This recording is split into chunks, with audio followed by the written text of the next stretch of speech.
Hello, everybody. Excuse me for my weird throat sounding sounds, I guess. I don't have the words to put in its place. But hello, welcome to the show. Welcome to my blurred opinion and episode 188.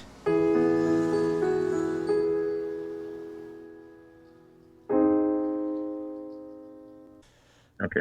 All right, everybody, we're here again. My dumbass forgot about this one, and so it's late at night, 9 o'clock here on Eastern time, and I'm kind of just letting this ride. I just turned all my lights off, other than the podcast board, and we're just gonna kind of have a little romantic conversation here, just a nice little intimate conversation between me and a guy I met a while back.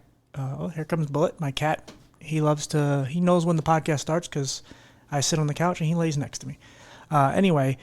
This guy's, he has a topic that we've covered, just not in particularly this type of, well, I guess we'll get into it, but we've discovered this, or we've talked about this condition multiple times, but never as a male, so that's always unique, and I always like tackling subject matters from different angles, no matter how rare it is, because just because it's rare doesn't mean more than, a shitload of people have it. But yeah, he has a good story. Seems like a good, really nice guy. So let's talk. Hey, buddy, you want to tell us your name and maybe a little bit about yourself? Okay. Well, thanks, Tim, for having me on your podcast. Yeah, my name is Ron Rappaport. I am a two-time male breast cancer survivor, and along the way, I acquired lymphedema, so I'm still struggling with that a little bit. And I advocate for mailebreastcancerhappens.org. And by the way, you probably didn't know this, but starting today on October 16th, 2023 for the week, it is Male Breast Cancer Awareness Week. Okay, wow. Didn't know. Of course I didn't. Yeah. There's so many of them, though. Like, I just found out the other day, like, it's, Domestic Violence Awareness Month. Like, there's always a new one. It seems like every day there's something like, oh, this is French Toast Day, and it's like, oh, okay. So yeah, it's good to know, especially when it's something. But nonetheless, I thought I'd throw that in. No, please do. Well, it's not going to come out this week, so that's why. Well, either way, you said the week, so that's good to know. But yeah, no, like I said, I've had many people on who've had breast cancer, but obviously all women. And that's why when I first saw your story, I'm like, oh, okay, this is unique. Obviously, it fits in place with everything else I'm doing, but still, I'm like, okay, because I also, one of the things, I had someone on, I was really trying to find someone for dwarfism, and the first person I got a male on, and I really wanted a woman because I wanted to kind of get the perspective of the woman, why there's so much like sexualization with like women with dwarfism.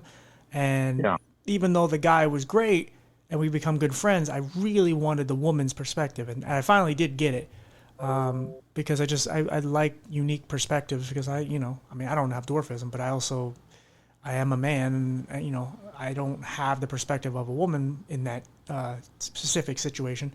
And in this case, okay, I may be a man, but I don't know. I've never met anybody who has breast cancer. I know it's a thing, but never met anyone until now. Well, that's interesting that you mentioned that because, and we'll get into it, but every time I have like a workman over at the house or, somebody on the young side of things, even not so young, I'll always, when they're done with their job, I always kind of take them to the side and I give them some information about it. And I always say to them, did you ever hear of male breast cancer? And they kind of look at me, Tim, and they go, come on, are you joking? And I said, no, it's a real thing. And you need to check your breasts once a month, just like women do. And so they're all pretty unaware of it. And that's why we're out there advocating, because we need to put the word out. A lot of men just don't know that it even exists. And we have T-shirts, with our organization. And I've been at McDonald's or wherever, waiting in line at Chick-fil-A, and people will come up to me and go, "Is this a joke?" And then I just show them my scars, and they go, "Oh man, it's not a joke, is it?" I said, "No, it's not." So I'm just glad that I can be on your podcast and give your listeners realization of what's going on out there. Sure. Yeah. Well, that's, and I'm sure you know this. We have a problem in men, like as men, where we have to have this like inner like bravado, just too much testosterone has to try to be cool, and it's like we don't have breast, we have pecs, and that Right. kind of bullshit mentality where it's like it just like you can see women all the time complimentary of their shoes and their outfits, and a lot of times when guys do it, if you're a straight male, it's that's gay or that's something or other, and it's like, no man, like we have like in this case, like this is a real issue. And again, I learned about male breast cancer when I was like younger, and I had the same reaction, like, oh come on, stop it, like, we don't. And then you get older and you realize like, no, that is a real thing. But yeah, I think a lot of times men get in their own way. Like we just constantly are tripping over ourselves because we have to try to look a certain way and feel a certain way, and it's kind of hard to tap into our, we think by like showing emotion is like being, isn't as masculine as we need to be. But there's nothing wrong with tapping into that emotional side. It's just, I don't know, maybe if you grew up with a good mother like I did, and I've been around a lot of people in my life that are important to me are women. So it's like I've always had that other side of me, and I never really looked at a lot of things. Like I've been comfortable with my sexuality where I can be around a bunch of guys and put my arm around them and not know that like I'm not hitting on them or I'm showing Right. interest. So Right. yeah, I know I'm rambling, but it's one of those things where it's like I wish guys took some of these issues, even like what do you call it, prostate exams. That's another one. Obviously, is a little more frequent than breast cancer as far as in women, because men have to get their prostate checked because prostate cancer is, very popular in men, unfortunately. But I Yeah. mean, you see how men perceive that, where it's like, oh my god, when I turn 40, I'm gonna have a man's finger in my ass and blah blah blah. And it's like, yeah, that's fine, but like, dude, it's for your well being. I've had one Right. done. Does it feel great? No, but it feels great when I know I don't have anything. Well, let me tell you something. More men die from male breast cancer than testicular cancer. Wow. Yeah, and that's a fact. But so anyway, what we call ourselves is a blue dot in a sea of pink. Right.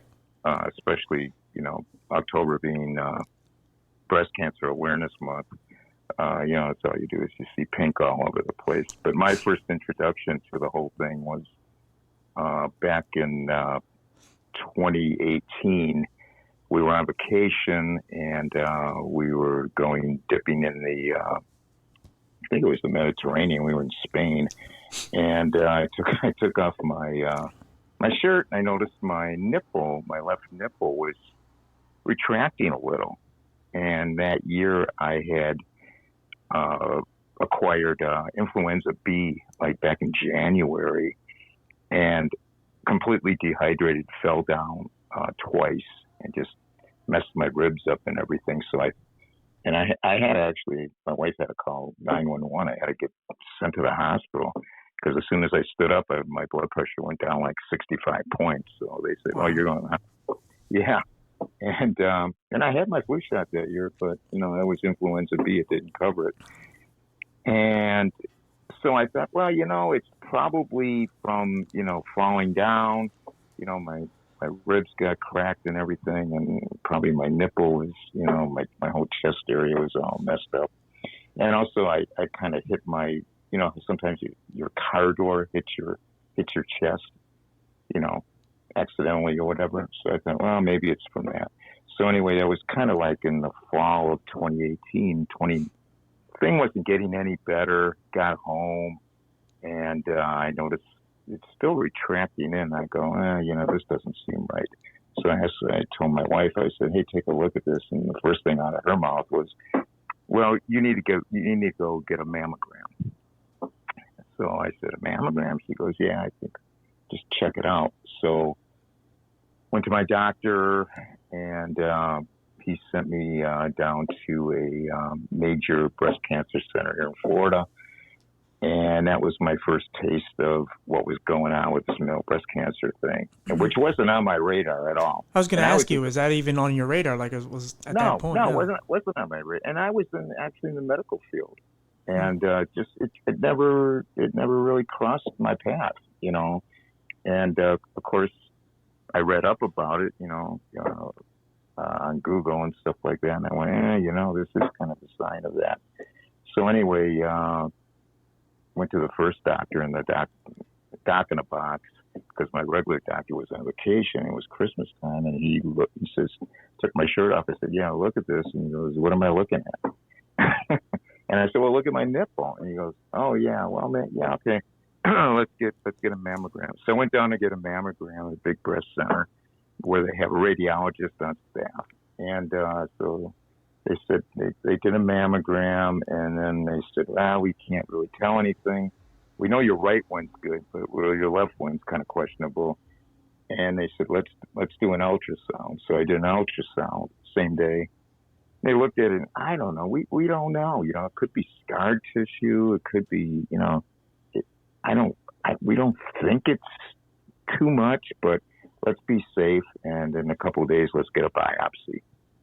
So they did a biopsy, and a couple of days later, and then my doctor called me up, and he said, like 8 in the morning, a couple of days later, he says, I got the preliminary report, Ron. I'm sorry to say, but it's cancerous.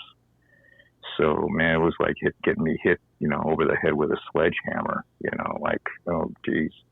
Cancer. Did you have any, like, I mean, obviously not cancer, but what was your worst case scenario in your head? Well, that was my worst case scenario. Okay, but so you did think about it. But looking at, you know, what they were saying, like, oh, it could be scar tissue and blah, blah, blah. And the fact that it was 1 in 1,000, you know, 1 in 1,000 chance. Right. I mean, you know, it's probably okay, but no, but you know, that was the worst case scenario. Sure. So the worst thing is that the bad thing is we're not women, we're men. How many men do you know that have male breast cancer? Probably nobody. You're the first one? Yeah. And so I'm sitting out there with really nobody to talk to, you know, about this. And got hit. It's like getting hit over the head with a sledgehammer. Anyway, I started investigating, and I told a friend of mine, you know, I said, hey, come over here. He said, I haven't seen you in the gym in a while. And I said, yeah, I've been, you know, gone for a couple of weeks. And I told him what happened. I said, you know, I've got a problem with my nipple and this and that. He says, you got male breast cancer, don't you? And I said, yeah, how'd you know? He said, I have a friend of mine up in upstate New York, and let me put you in touch with him. And I thought, oh, this is great. You know, I get to talk to somebody who's actually had this. So I called the guy up, and he kind of put me at ease. He said, hey, look, you're not dying tomorrow. You know, they'll treat you and all this. And so I did Google, and I found the maleBreastCancerHappens.org, and I called him up, and I said, hey, you know, I'm so-and-so, and I've got just diagnosed with male breast cancer. And her name was Peggy Miller. She took the phone up in Kansas City, which is national headquarters. And she said, hey, you know, we're here for you. And we got all kinds of people. We got some doctors on our advisory staff. It's not the end of the world. You know, my son had it. He was 17 when he acquired it. And they didn't diagnose him till 7 years later, till he was 24. It was misdiagnosed. They told him it was everything under the sun, but not cancerous. And then finally, his nipples started discharging. And then they said, yeah, it's cancerous. So anyway, she put me at ease. She sent me like a little personal thing, you know, with T-shirts and that kind of thing. And some recovery shirts. So they did so long story short, they did a mastectomy on me. We caught it early. It was stage 0. No, it was stage 1. I'm sorry. And the surgeon said, male surgeon or a female surgeon, a very good surgeon. And she said, yeah, the whole thing looks wimpy. You know, I wouldn't worry about it. We're going to remove your left breast. And do you want your right one removed? And I said, no, not really. Right. I said, there's nothing over there. nothing cancerous. So I said, the ones, let's just go with the one for now, And they did a genetic test on me, and they do genetic testing to make sure you don't have what they call the BRCA gene, which is a gene mutation, which makes you more prominent to get breast cancer, male or female. Gotcha. And I was negative. So they took my left breast. It was major surgery, but the recovery was not bad at all. And they put me on a drug called tamoxifen. I don't know if you ever heard of it or not. I've heard of it. I don't know what it does. It's an anti-estrogen pill. Okay. So they feel that estrogen feeds the cancer. So the object is to keep your estrogen levels down. Sure. And they said, you're going to be on that for 10 years. And I said, okay. And so I saw the oncologist like every 3 months. She was checking me. Everything was going kind of smooth. And 2022 rolls around.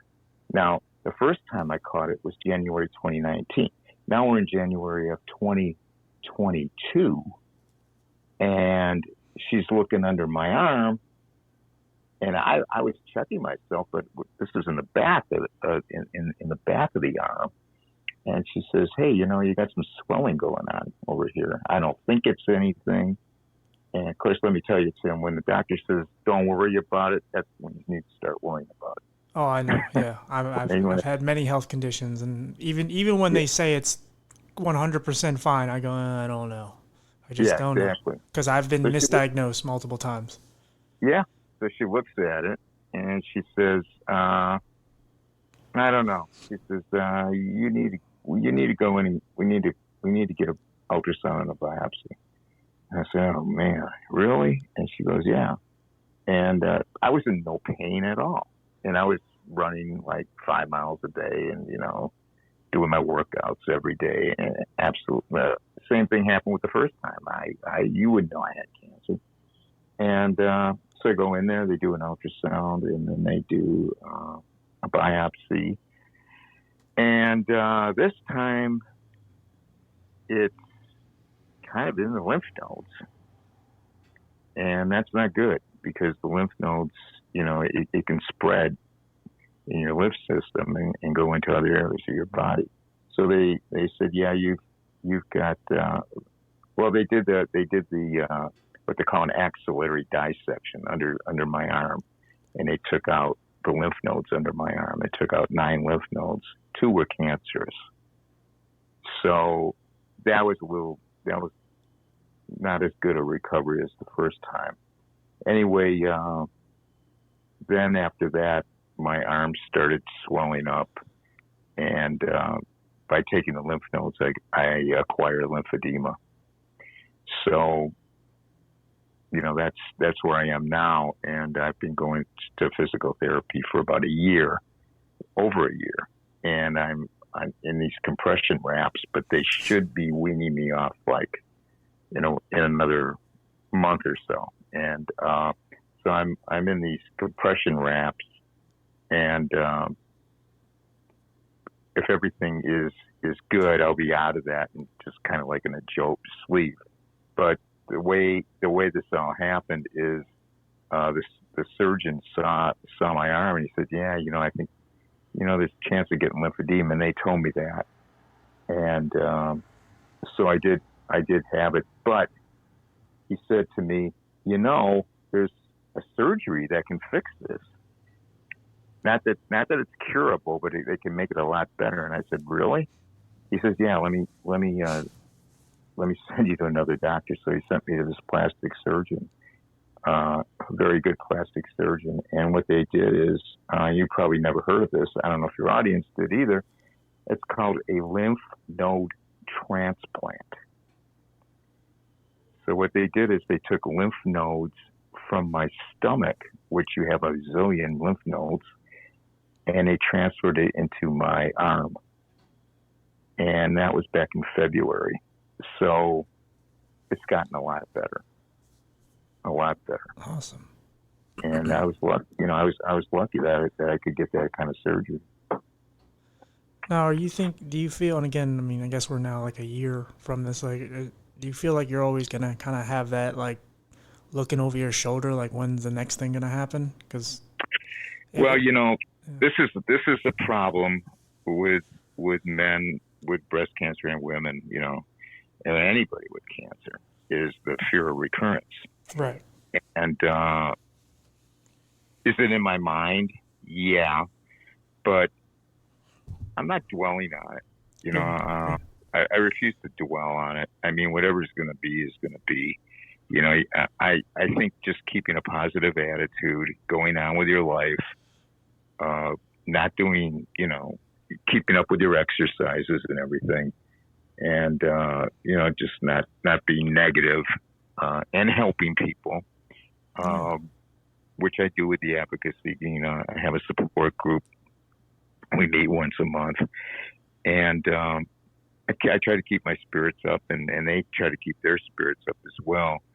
Um, but it's in the back of my mind. I mean, you're human. Everybody's going to have that in the back of their mind. Yeah. No. So yeah, it's there. Yeah, it's good that you one created like a safe space for them to talk about it because I'm sure there is shame that comes within it, and at the same time, it's great to know that you're not alone because that's one of the reasons why I created this is just to try to. I mean, in the beginning, the infancy of it was just to kind of just get myself out there and share my story, but then I wanted to try to give it a nice place for people who feel that they don't fit in anywhere and or if they feel alone, give them someone to talk to or someone to just listen to. And, I can't necessarily fill in all the gaps for everybody because I only have my story. So then, it's nice to have women on or people with all these different types of disabilities or addictions and things. And it So makes, yeah, yeah. yeah. I just wanted to jump in. So we call ourselves a blue dot and a sea of pink.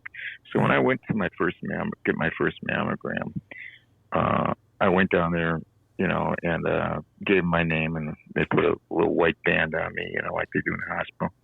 And I went upstairs to the breast cancer center, and she called my name, and I went up there, and she goes, "No, I need your wife." And I said, "No, I'm the patient. Look at my armband." And she goes, "Oh, I'm sorry." She says, "We'll have to get a room for you."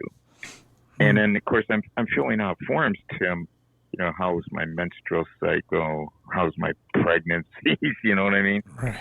So right away, that you're, for lack of a better term, kind of like an outcast. You know what I'm saying? The Yeah, they don't outlier. even have the proper things set up for you to even, like, it's all made for women pretty much.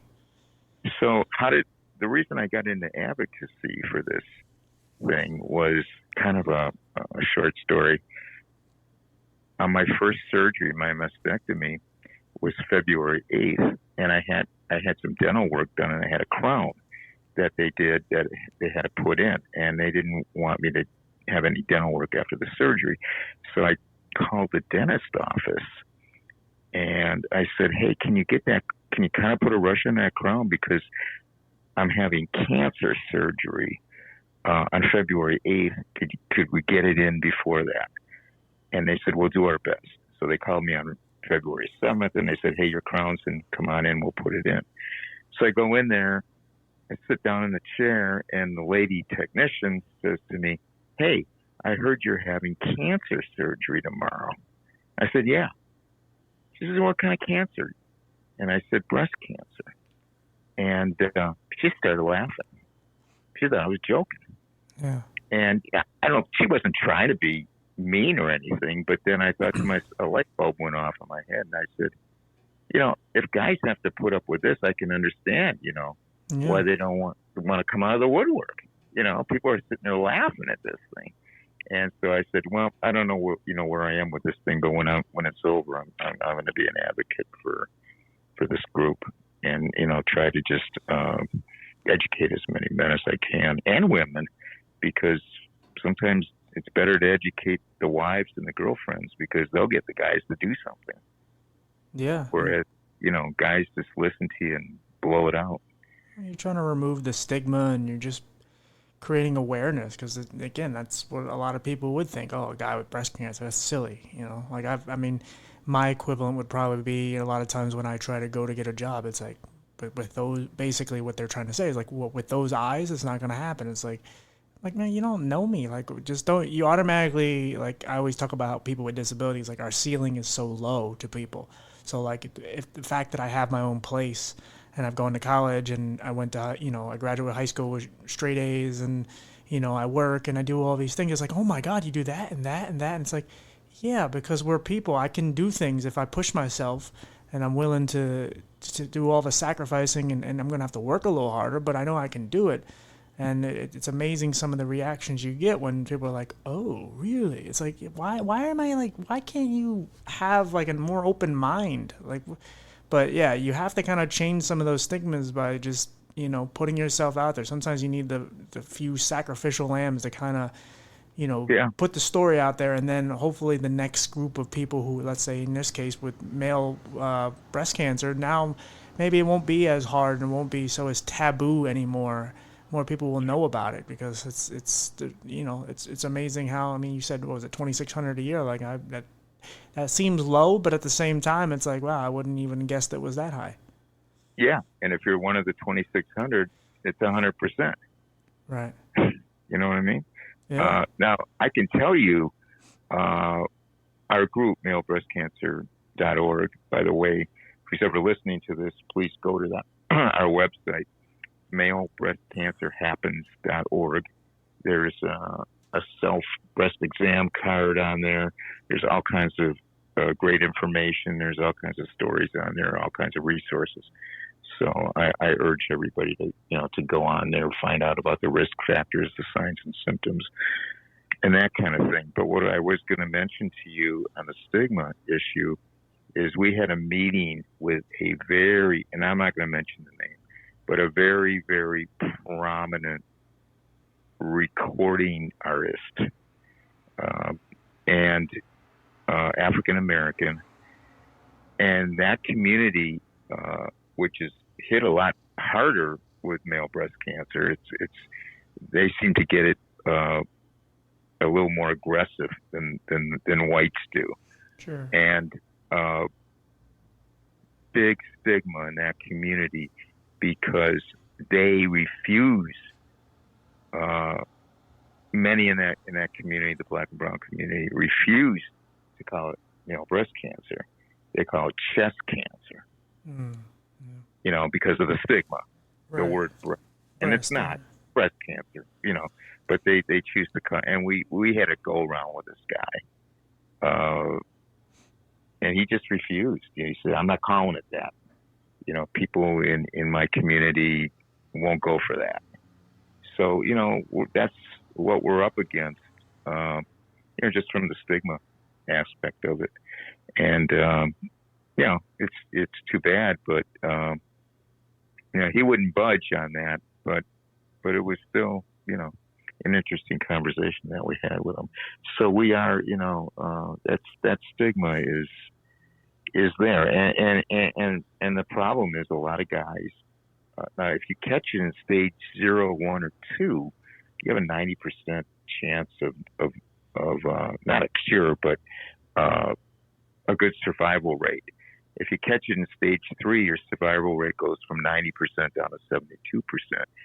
You catch it in stage 4, and you got a 20% survival rate for 5 years. So it's real bad. Right. And we get a lot of guys that don't go in right away, poo-poo it, and they're at stage 3 or 4. And that's why we're losing 500 guys a year, just from pretty much ignorance, that they didn't know they even had it. And the problem, Tim, is even the doctors. How many doctors have ever checked your chest when you went in for a physical? Yeah, never. I mean, I've done the little where they put the little scope on my heart and they listen to my heartbeat, but not actually check my chest. No. I've had my testicles checked. I've had a prostate exam, things like that, but never actually my chest. No. Exactly. And they're not doing it. They're not being educated on it. And so we're we're even talking to physicians' offices, and some are actually checking now. But so we're trying to get the word out there, to the medical community as well. Hey, check guys, and especially ask guys if they have breast cancer in their family, because 1 in 5 that have male breast cancer have somebody in their family that's got breast cancer, be it male or female. So you need to know your family history. Yeah. Well, and again, like I said earlier, like we kind of have to get to a place too, because I mean, I know some of it's cultural and all that, but I think cause it's been this big fight lately in the last so many years where it's just like masculine men can't be masculine men. So there's like this anti-fight against like anything that's more feminine. But then like anything, there's a lot of things that aren't even necessarily feminine like this. Like this is something that just we need to do. But it kind of gets shoveled into that corner like, oh, well, that's something a man would do. And it's like, no, dude, you're just hurting your own case. Like you're really putting your, and then they pass it down, their genes, and they pass it down to their son or whatever. And it becomes this constant like cycle. And you're like, no, dude, like there's nothing wrong with a lot of different things. And especially this, where it's like, you can just admit that you have this and just go in and get checked. But yeah, there's just this constant struggle within men that we have to try to be manly, or like it's because anything opposite of that is like either gay or whatever it is, weak in some cases. And it's like, no, it's not. Like this is your health. Like, do you want to live? Because it's manly to fight. Like if you say you beat cancer, I don't want to say it's manly because it's not really, because more women fight it off than men. But like that's some badass shit if you beat off cancer. But you look at it like it's weak to even get looked at. Like it's silly. Like I said, even going back to the prostate thing, it's like, oh, I don't want someone's finger up my ass. And it's like, look, I've had a woman do it and I've had a male do it because I was having prostate problems at one point. Yeah. And it's like, look, it doesn't feel great, but it does feel great. Like I said, when it's over with and they just say, oh, it was just some swelling. It's not cancer. Everything's good. It's just, here, take some Ciparol and it'll go away. Oh, great. Whew. Yeah. It's a little discomfort. Oh, absolutely. Yeah, not fun. For a second or two. Right. But, it's not fun at all. No, you do what you got to do. It's like guys sitting out at a football game. It's 20 below, and they're sitting out there with their shirt on, short sleeve shirt on. Just trying to be macho. That kind of thing. Yeah. It's ridiculous. Yeah. So male energy is just it's like, come on, man. Like it's okay. Like that's why it's one of the things I was more proud of myself later in life, just to kind of, I'm only 35, but just to kind of be okay with my sexuality. Know that I love women, but it's like I'm not here to try to impress men. Like because some people make fun of me because I wear all kind of colorful shoes and shirts and things, and I have a pair I have different colored Timberlands, and one of them I have a pink pair of Timberlands, which weirdly enough came out because of breast cancer. They made them for men and women. And I, of course, bought the male version, and I wear them every so often. I wear them a lot. But, some guys will be like, oh, what's with the pink Timberlands? Like, dude, I am not here to impress you, and I don't care to.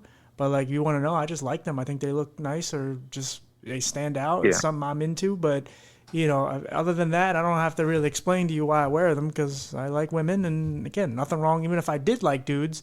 But at the same time, it's like I don't have to explain to anybody why I like something and why I do something. And so it's just something men we just have to check ourselves after a while. We have to stop worrying about what other people think and being macho and all that. It just gets you nowhere, and it hurts you in the end, like I said. Yeah. I mean, talking about that, men being survivors, you have to, I put myself out there. I'm making myself vulnerable. I'm telling people my story, but that's okay. I'm helping somebody, hopefully. But again, look at you. Like you have a wife. You're happy. Like you take care of your body, and things happen. But like you kind of a lot of things. I mean, I don't know you all that well, but I would imagine your life is pretty good overall. And if things are going well for you, and you look and you're making a difference, and like one of the things I always like to say with this podcast is just I love how many. I'm having an issue. You there? Yep, we're here. Sorry, guys, we had a little technical difficulty. That's what always happens. But yeah, you were going to say something. I don't know what you were going to say. Yeah, I was going to tell you.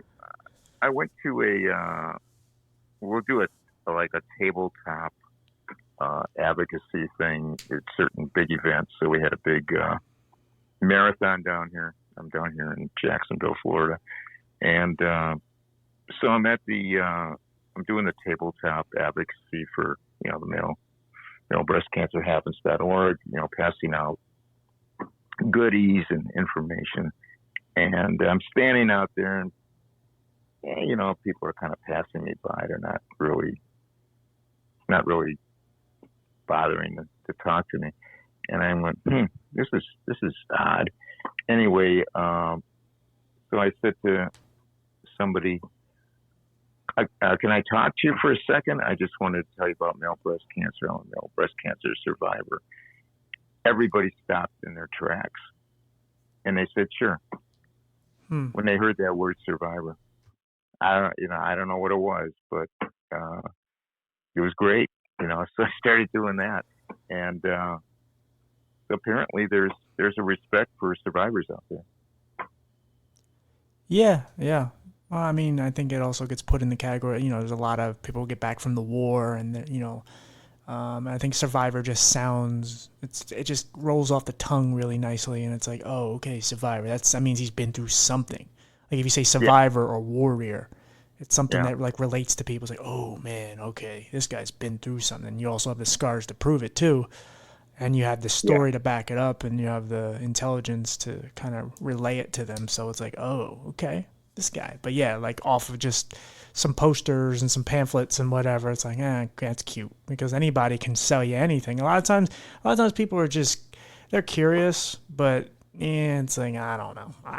Because you see those. I mean, no one really goes to the mall anymore. But who likes those people that are just trying to sell you lotion or whatever? Every time you go by them, like, hey, miss, come here, hello, I'd like to sell you that, and you're like, ugh, go away. Even though you have you're not, you're in you're in good intentions, but sometimes it's just like, okay, yeah, you're selling me something, and just because you're selling me something doesn't mean you experienced it. But yeah, as soon as you relay that, like, oh yeah, I'm a survivor. Oh, also you know a little bit about this. Do tell. Yeah, exactly. But I did want to for your audience just go through a few things. Sure. I did want to tell the audience. They might be thinking, well, what are the risk factors? Well, some of the risk factors, first of all, this is not an old man's disease. We have people in their 20s, their 30s, their 40s getting male breast cancer all the time. So don't let anybody think it's something that just 70-year-old or 80-year-old men get. Family history is very important. 1 out of 5 men with male breast cancer have a close relative, male or female, with the disease. Genetics plays a part in this as well. So if you have breast cancer in your family, go get a genetic test and make sure that you do not have the BRCA1 or BRCA2 gene mutation, because that can raise your risk of getting breast cancer. Radiation exposure, heavy drinking is another risk factor, and I'd say liver disease. Estrogen treatments, higher than normal estrogen levels, and just being overweight can be a risk factor. And some of the signs and symptoms of the disease is a painless lump or thickening of the breast tissue, a lump under the nipple, changes to the skin covering your breast, such as dimpling that I had, redness or scaling in that area. Changes such as the nipple turning inward, and a discharge from the nipple is another factor. Brett Miller, who founded the organization when he was 17, he got it. It was misdiagnosed until he was 24. When he got to be like 23 or 24, he started getting a discharge, and he thought, well, they told me it was a calcium buildup, so he thought it was just calcium coming out of his nipple, until we went to the doctor and they saw it, and then they diagnosed it properly. Pain under the arm can be another problem, and swollen or sore breasts. So again, I urge everybody go to our website, malebreastcancerhappens.org, and you can get all that information concisely on the website. Right. Now, is there still a chance you can get breast cancer if you don't drink and you don't fall into any of those little categories that you mentioned? Like for me, Yeah, I'm not a big guy. I don't drink, and obviously no estrogen. So yeah, yeah. yeah. There's always a chance, Right. and it could be from environment, from exposure to something. Sure. A lot of Marines got male breast cancer from the bad water at Camp Lejeune. Mm. Yeah, Yeah, it's good to a lot. tackle all those misconceptions because a lot of people think so many different things. I mean, just breast cancer in men alone, there's like a huge misconception that it's even real. So once you get past that, then it's like, okay, what else? And so it's good to know because because I think one of the things I was going to ask you, but you answered it was, like you said, that breast cancer is in your family. Like there's not a separate gene for men and women. It's just women get it easier. Well, yeah, it's more prevalent in women, because they have more of the hormones, the Sure. estrogen. Right. Right. Yeah. Yeah. Whereas, Yeah. Because I didn't know if it was like, okay, if one in whatever 10 males in your family has breast cancer, then you could get it. But it doesn't matter if there's no. even one woman in your family, a male can still get it. Yep. So, yeah, right. Okay. Yeah, that's good to know because some people were like, well, only people in my family that have had it are women, so I'm good. And it's like, no, that's not the case. Yeah. Right. Right. It's not the case. So now it's just power. Yeah. Now it's just power for sure. Yeah, and it's good. Like I said, it's good to get this stuff out. Like I had a guy on who he's a doctor, but he's pretty well known on social media. He's this gay guy who he's also a doctor, but he deals with like HIV and STDs and things, and but he talks about the very uncomfortableness of males dealing with STDs and obviously how prevalent it is in the gay community and so on, and he spread a lot of information and misconceptions on who actually can contract AIDS and all these different things, and it's like they may be very uncomfortable topics, but just like everything nowadays, like we need to have these conversations because there's too much information now. I think, it's like I talk about all the time. Like I struggle with brain fog. It's beating my ass right now, and it's like I go look up brain fog supplements or brain fog, some kind of relief, and there's a trillion different things. There's just too much information. And there's a lot of Yeah. misinformation, and it just kind of gets all pushed into the same pile, and we don't really know what we're getting ourselves into, and so we just kind of take a little bit of this, a little bit of that, and sometimes we just kind of give up and get complacent, and we just like, screw it, I'll just whatever happens happens. If my nipple falls off, it falls off. But then when things start to change for the negative, you're like, ooh, well, maybe I waited too late. Yeah. Exactly. And I don't want anybody out there, waiting too late and doing something like that. And you're right. I mean, people do get desperate. I was there is just too much information out there. You're right. It can get confusing, especially for people without a medical background or things like that. I know people who were taking all kinds of crazy stuff for their cancer. Well, yeah. That they'll say, well, it killed the cancer. Yeah, but what did it do to your liver? What is it doing to your kidneys? You know what I mean?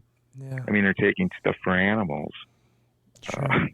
Yeah, killed the cancer cell, but what did it do to the rest of your body? You know, Yeah, yeah, a lot of misinformation out there. But anyway, I'm glad we could have this conversation, and sure. Talk about uh, your podcast. I'm looking forward to having you on my podcast. Yay. Well, I Tomorrow. want to tomorrow, but it's probably going to be, later in the year before it gets released. Right. But we're But recording it tomorrow. yeah, and that's the reason. The only reason I got into the podcast industry was because of male breast cancer.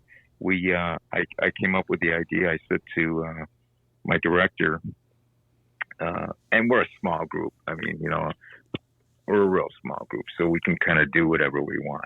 Right. And I said to her, "Hey, let's go on some podcasts, but let's go not on cancer podcasts.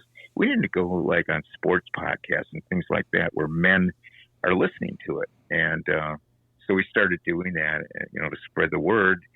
And somebody said, "Well, why don't you start your own podcast. And I said, well, what am I going to do?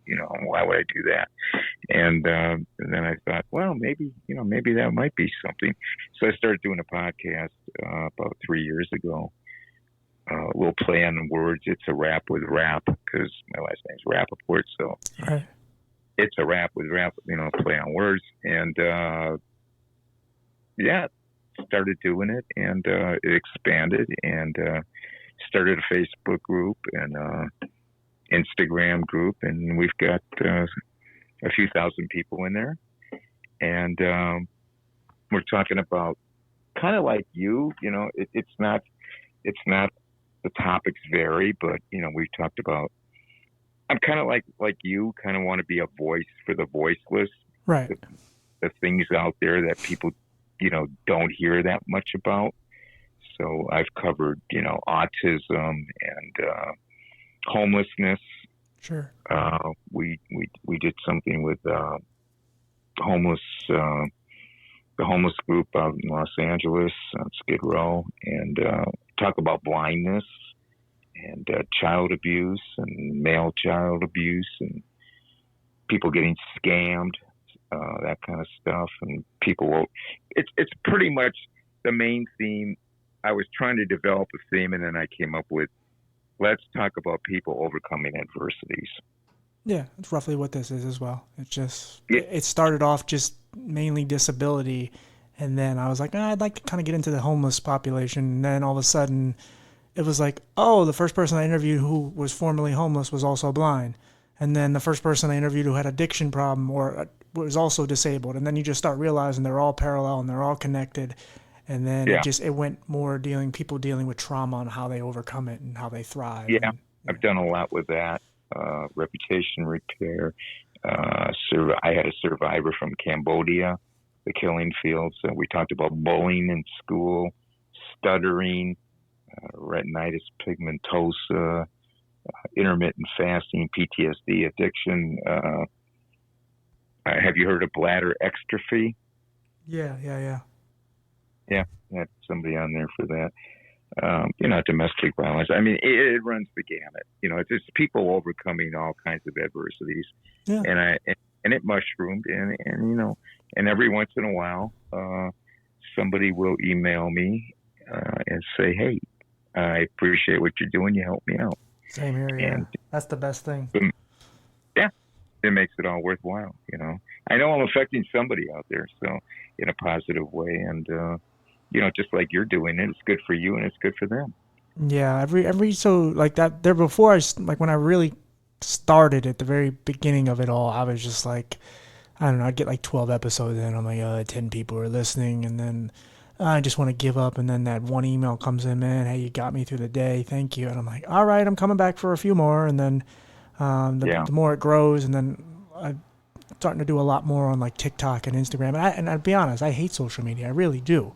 But it is important. There's just so much bullshit that you got to filter through, which is what bugs me. And a lot of times the videos that get the most plays and likes and comments are like the dumb ones where I posted a video of me at Texas Roadhouse on the saddle for my birthday. And everyone, I got so many hits on that video. And I'm like, well, why don't y'all pay attention to the videos where I'm really like pouring my heart out and advocating? And I'm like, but you got to take the good with the bad. It is what it is. But you are helping people. I looked up, you got over 100 episodes, I think. Oh, on the podcast? Yeah, tomorrow will be 174. Wow. I think I've got maybe 80, but I've only been doing it 3 years. But so I've been doing it 3 years too, 3.5, but I put out one a week. I haven't missed a week. Yeah, I don't put out one a week. I put out maybe one every 2-3 weeks because it's a lot of work. It is. Finding guests is hard. People don't understand how hard that is. It's I don't know. Where did we meet? Did we meet on Podmatch? No. So check out podmatch.com. That's a great site. I sent you a message asking if just introducing myself and asking you to be if you would like to be a member of my Facebook group. Okay. Yeah. And then I remember now. Yep. You wrote back, hey, I checked you out, and I'd like to have you on my podcast. Okay. And I said, well, I'll tell you what, I'll be on yours and you can be on mine. Right. Well, check out And podmatch.com. That's a place I use. I find a lot of guests off of there. I've probably I gotten do. 60 guests off I of there. I use that, and Okay, good. I use that other one, Yeah, yeah. podcast. Gotcha. Yeah, Okay, good. Because but those are great tools. I don't know about you, but I'm getting people that are just saying, "Hey, I want to be on your podcast," and they tell me their stories. So a lot of times I don't even have to look for people. Well, you know that. You're the one who reached out to me. So yeah, absolutely. That's how it happens now. More than me reaching out to them. It's really nice. Or ones that I just stumble upon. I'm not looking for. Like I said, I just got onto TikTok like 2 months ago, and I got like, I don't know, 1,200 followers or whatever it is. And I'm just on there advocating, and every so often I just pass by somebody who likes or comments on my thing, and I'm like, oh, they have a story. Let me say hi to them, and then boom, all of a sudden they're on the show. And Yeah, but yeah, yeah, I get the not constant, but every so often I get a few people just saying, "Hey, we really like your podcast. We like what your content is. Let's talk." And I'm like, here's my number or whatever. Let's just do it. yeah. I Are love you on that. Twitter? What, Twitter, you said? Yeah, Yeah, that's the one I don't really use. Not because it's changed its name and all the controversy around it. I never used it. Maybe I should. I don't know. I use yeah. Facebook and Instagram and TikTok. Yeah, I've been on. I haven't been on TikTok, but I'm on Twitter and I'm Instagram and I'm on Facebook. And it's taking time, but it's snowballing and it's getting bigger and bigger. And yeah, I'll keep doing it. As long as I can. As long as I can help people out there. Yeah, as long as you got breath in those lungs and you're able to do it and taking like, to me, I use, because mine is a constant fluctuation with my health, whether it's chronic pain or my eyes. Like I'm having a bad eye day today, but I'm gonna try to get it fixed tomorrow when I go to the eye doctor. But it's I try to take the days where I feel most like enthused and positive, and I use them to the best of my advantage. I try to advocate and try to just make a difference. And then when I'm not feeling up to it, I take my rest when I need to, and I just, I'll do my thing, and I'll just kind of stay to myself, but always kind of fighting, and, it's just, you got to make it, but the one thing that's kind of changed, even like today, I didn't want to post a lot, but then I posted a few videos just kind of showing what I'm going through, because I don't want to be disingenuous. I want to show them kind of, hey, today's not a good day, but today's not the worst day ever. I'm not suicidal. I'm not overly depressed. I'm feeling a little emotionally down, but I can recover. I'll be all right. Because I want to kind of show and paint a realistic picture and not just show when I'm having good days, because that's disingenuous and that's not really me. Yeah, And I like to just, maybe it's not the sexiest thing in the world, but I don't care. Like I want people to really see me when I'm at my highest, and maybe not at my lowest, because it's been a while since I've been really, really low. But I want people to see me when I'm not feeling up to it and just feeling low, low mannered and just down and, just tired and drained and, anxiety kicking in and so on. So I like to just yeah, be as transparent as I can with not only the podcast audience, but also my social media, followers and so on, because it's important, because there's not a lot of genuineness anymore. There's not a lot of like originality. Too many people are just afraid to really open up and show who they are because of how popular social media is, and people get torn apart and criticized for whatever nonsensical thing. And yeah, and it's just like when I that's one of the things I've been frustrated with social media, where it's like there's just so many people doing nothing. Like they're just staring at a video, listening to music, and blinking their eyes, and they're doing nothing. And it's yeah, like I don't, like I follow you, and I'm like, I don't know you. I don't know who you are. I don't know what you're about. I may know what kind of music you listen to, but that's it. And it's like everyone's kind of personality is just like robotic. It's whatever the trends are and so on. I'm not just talking about the younger generation either. And so for me, like that's been something I'm trying to stress, is just trying to show me and talk about. I mean, I talked about my molestation on, on TikTok and whatever, because I'm trying to be as honest and letting people know, because people are victims every day to whatever. And I don't want to just sit around and just act like it doesn't happen. And I'm just trying to be as just open and raw and uncensored as I can be within, reason, but just so people can see what it is we go through, and like I said, there's so many people that just want to talk about it. And I feel like if they can hear one person talk about it themselves, maybe it'll inspire them to open up. And eventually let Yeah, people in. and that's kind of what I do. I have people on the show that are opening up and are making themselves vulnerable and showing the people out there, hey, they went through a whole lot of bad stuff and they came out on top, and you can do it too. Sure. Don't give up. Sure. That's pretty much our theme. And as far as the Facebook group, I pretty much just put out uplifting, videos, images, quotes, that kind of thing. Yeah. And I try to keep it as positive as I can. And we haven't had, out of couple thousand people, I think maybe I've had maybe eliminate one or two people that just didn't adhere to the rules. But the people seem to like it, and so I do that, and I keep them abreast occasionally. What's going on with me. Probably not to the extent you do, but I do keep them abreast of my health condition. Yeah, because I think it's important for people to know that you're like real. Because at some point, because no matter how big you get and how much you get a big following, or you get books published, and people are just like, oh, who is he? And it's like everyone wants to know that people. That's why people are so like enamored with celebrities, because they just don't look at them as human. They're like, oh, look how famous they are. And it's like, yeah, but they're not susceptible to cancer or any of that. All that stuff is they get it.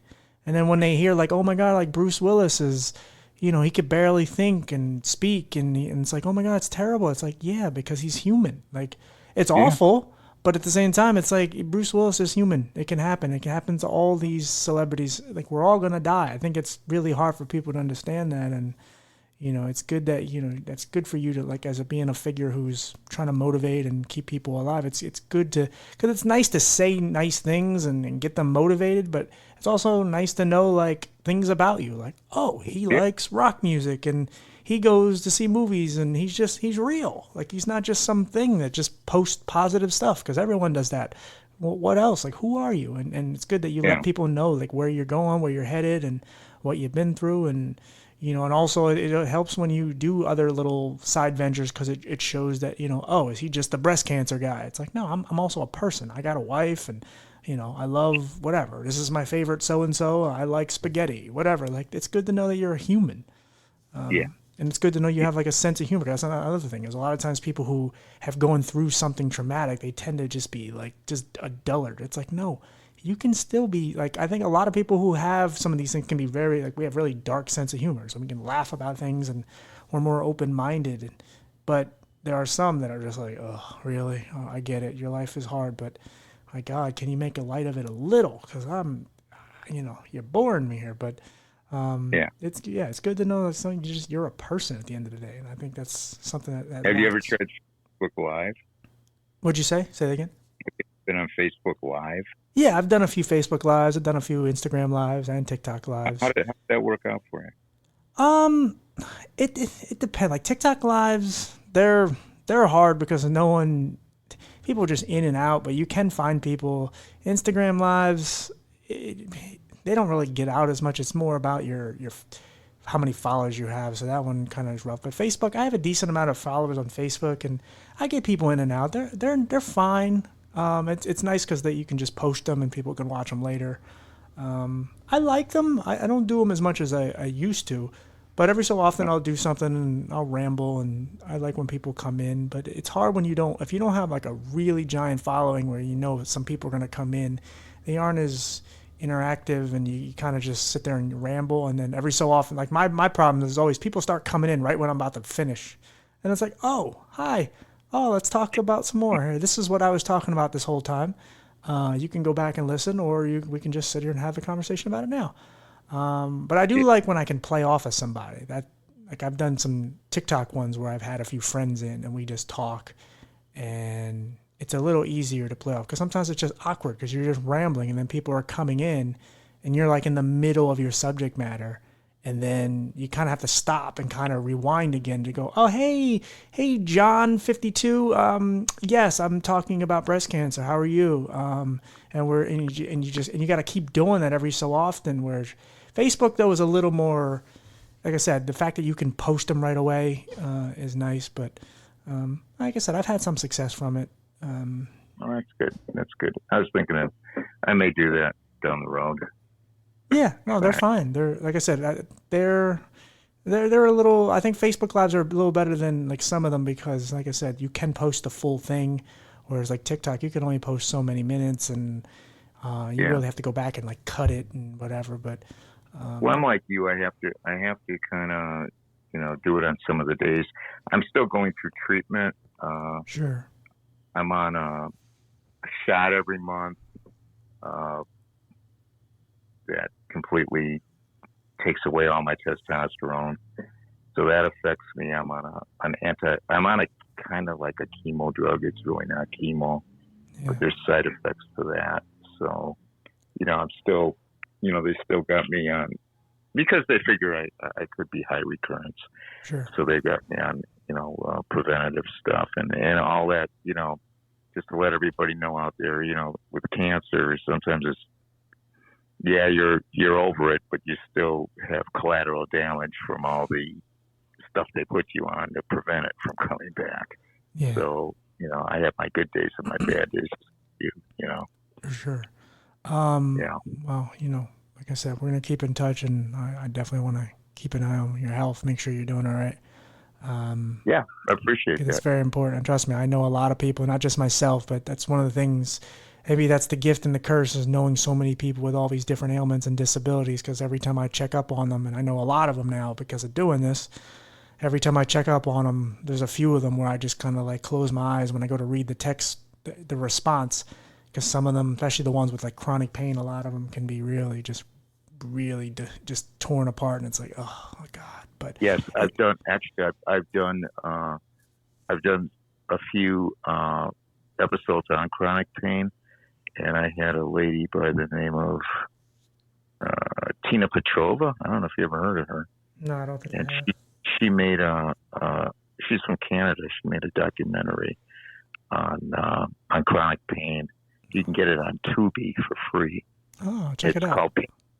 called Pain Warriors. Yeah, check it out. Okay. Yeah, it was a real. You can check out my website.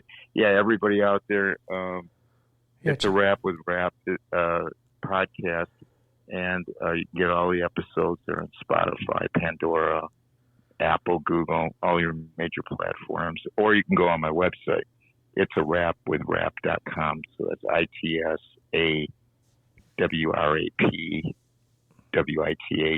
ITSAWRAPWITHRAP.com. It's a rapwithrap.com, and all the episodes are on there, and other stuff as well. awesome. Well, So don't hang up yet because I want to talk to you for a second after. okay, But yeah, I appreciate you, brother, for coming on. For real, I mean, I'm happy well, I to appreciate you eventually. having me. Yeah, I'm happy to Yeah, come on yours. But I really thank you for being so honest about what you're going through and what you've had to endure because it does take a lot of bravery to kind of be the spokesman for male breast cancer, even if it doesn't seem like it. But yeah, it's awesome that you're doing that because we need more people to speak about it. And hell, you got me fucking grabbing myself, making sure I'm okay. I don't know.